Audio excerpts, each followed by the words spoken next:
Waktu pertemuan tadi happy, beliau banyak bergurau, saya juga tersenyum, gembira, ya seperti teman lama lah. Nah, di luar itu saya menyampaikan substansi urusan Kemenko Polhukam yang sekarang sedang berjalan, yang rutin-rutin berjalan, dikendalikan oleh 7 deputi, 7 kedeputian yang sekarang masih aktif terus bekerja semuanya di bawah koordinasi teknis Bapak Letjen Teguh Pujo Rumokso. Sesmenko sudah mengendalikan jika saya sedang cuti. Nah, semuanya berjalan baik, tapi ada 3 hal saya beri catatan yang perlu dilanjutkan karena ada impres dari Presiden sendiri, yaitu 1, tentang hutang BLBI. Saya katakan Bapak pernah memberi impres kepada kami untuk mulai menagih hutang tunggaan BLBI. Waktu itu jumlahnya 111 triliun, 110 triliun lebih, 111 triliun lah. Dalam 1,5 tahun kami bekerja, sekarang ini sudah terkumpul tagihan yang sudah ada di tangan kami sebesar 35,7 triliun, yang kalau dihitung dengan persentase itu 31,8%.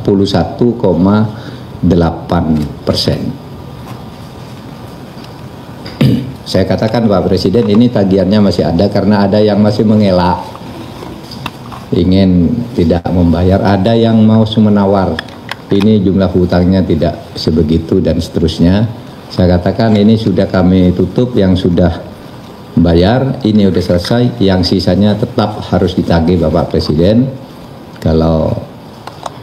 karena itu berdasar impres. Itu 1 yang saya sampaikan tentang dana BLBI. Jadi dana BLBI itu harus kita tagih karena itu orang ngemplang itu terhadap uang negara. Kemudian berikutnya yang saya sampaikan tentang penyelesaian HAM berat di masa lalu yang memfokuskan pada sudut korban. Saya katakan penyelesaian HAM, pelanggaran HAM berat masa lalu ada 12, itu secara hukum sangat sulit, itu biar hukumnya berjalan, nanti dibicarakan oleh pemerintah atau Kemenko Polhukam berikutnya. Tapi yang sudah diselesaikan oleh Kemenko Polhukam atas impres juga, yaitu penyelesaian di luar, penyelesaian non yudisial, yaitu yang khusus untuk korbannya bukan pelakunya. Saya katakan Presiden, Perserikatan Bangsa-Bangsa kali ini, saya sudah belasan tahun tidak pernah memuji Indonesia, kali ini berpidato resmi menghargai pemerintah Indonesia yang telah melakukan langkah penyelesaian HAM dari sudut korban.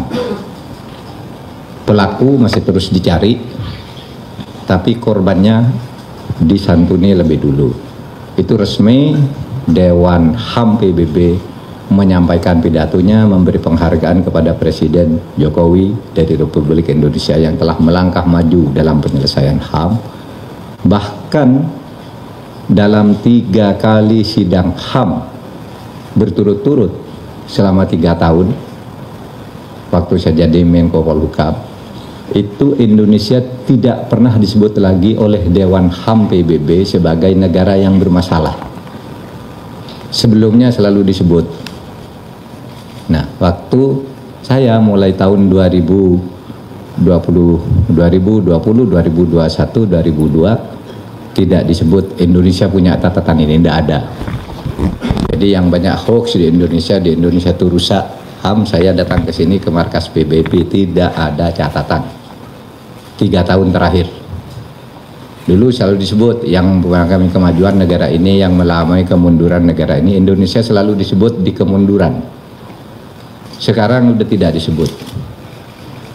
Saya sampaikan itu sebagai laporan dari sudut internasional. Kalau kita sendiri kan masih banyak diskusi lah, ini kurang ya biasa, tapi dunia internasional nggak ada. Saya sudah datang ke PBB.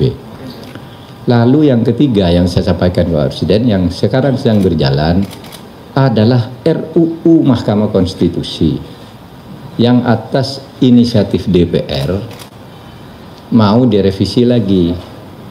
Saya katakan kepada Bapak Presiden saya tidak setuju dan saya menghentikan pembahasan itu karena aturan peralihannya itu tidak adil bagi hakim yang ada sekarang.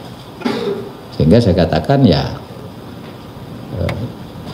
itu 3 hal, yang lain rutin jalan, tidak ada masalah.